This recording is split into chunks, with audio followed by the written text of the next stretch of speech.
আসসালামু আলাইকুম রহমতুল্লাহি আবরাকাতু। প্রিয় ভাই ও বন্ধুগণ, যারা আমাদের সাথে রয়েছেন দূরে অথবা কাছে, দেশে অথবা প্রবাসে, আপনাদের সকলকে জানাই আন্তরিক মোবারকবাদ ও শুভেচ্ছা। প্রিয় ভাই ও বন্ধুগণ, আমরা অনেক সময় বাহির থেকে ঘরে প্রবেশ করি। বাহির থেকে যখন ঘরে আসি তখন ঘরে প্রবেশ করার কি সুন্নত তরিকা রয়েছে আমাদের অনেকেরই জানা নাই।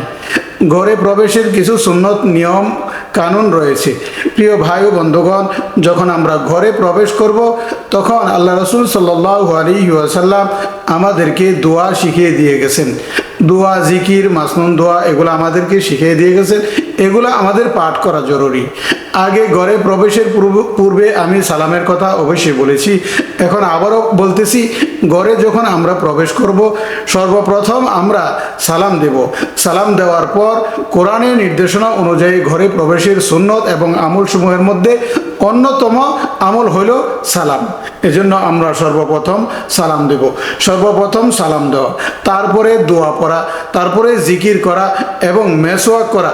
হাদিসের বর্ণনা অনুযায়ী বাড়িতে প্রবেশের সময় একটি দোয়া রয়েছে, এই দোয়াটি পাঠ করা। রাসূলুল্লাহ সাল্লাল্লাহু আলাইহি ওয়াসাল্লাম হাদিস থেকে আমাদেরকে এই দোয়াটি শিখিয়ে দিয়ে গেছেন। আল্লাহ রাসূল সাল্লাল্লাহু আলাইহি ওয়াসাল্লাম এই দোয়াটি পড়তেন। দোয়াটি হলো বিসমিল্লাহি ওয়ালাজনা বিসমিল্লাহি খরাজনা ওয়া আলাল্লাহি রব্বানা তাওয়াক্কালনা। এই দোয়াটি আমরা পাঠ করব।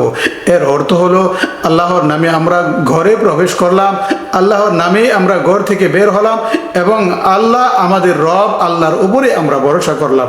প্রিয় ভাই ও বন্ধুগণ, আমরা ঘরে যখন প্রবেশ করি, প্রবেশ করার সময় সালাম দিয়ে দোয়া পড়ে আল্লাহর জিকির করে যখন ঘরে প্রবেশ করব তখন আমাদের ঘরে বরকত হবে, আমাদের ফ্যামিলির উপর বরকত হবে, আমাদের বাচ্চা কাচ্চাদের উপর বরকত হবে, শিশুদের উপর বরকত হবে, মেয়েদের উপর বরকত হবে। প্রিয় ভাই ও বন্ধুগণ, তাহলে আসুন আমরা এই আমলগুলি করলে বিভিন্ন মুসিবত থেকে আমরা আমাদের নিজেদেরকে হেফাজতে রাখতে পারবো। আল্লাহ পাক রব্বুল আলামিন আমল করার মাধ্যমে আল্লাহ তাআলা আমাদের নিকটবর্তী হয়ে যাবেন, আল্লাহ তাআলা আমাদের প্রতি খুশি হয়ে যাবেন। প্রিয় ভাই ও বন্ধুগণ, আর আল্লাহ পাক রব্বুল আলামিন যদি আমাদের প্রতি খুশি হয়ে যায় তাহলে আমাদের আর কি লাগে। আল্লাহ তাআলার খুশি আমাদের সবচেয়ে বড় খুশি। আল্লাহ পাকের খুশি আমাদের সবচেয়ে বড় নিয়ামত। তাই আসুন আল্লাহ পাক রব্বুল আলামিনকে খুশি করতে আমরা ছোট ছোট আমলগুলা অবশ্যই করব। আমি ঘরে প্রবেশের দোয়াটি আবার পড়তেছি।